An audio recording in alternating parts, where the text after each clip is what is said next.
Okay, so I'm about to unpackage this Depop return, so bear with me. I don't have a great setup, so I'm gonna kind of do some weird, like, laying on the table kind of thing.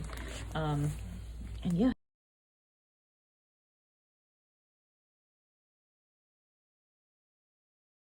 Let's see.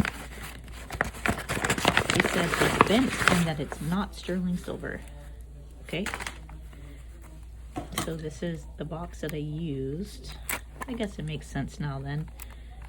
So let me see. The ring. Wow.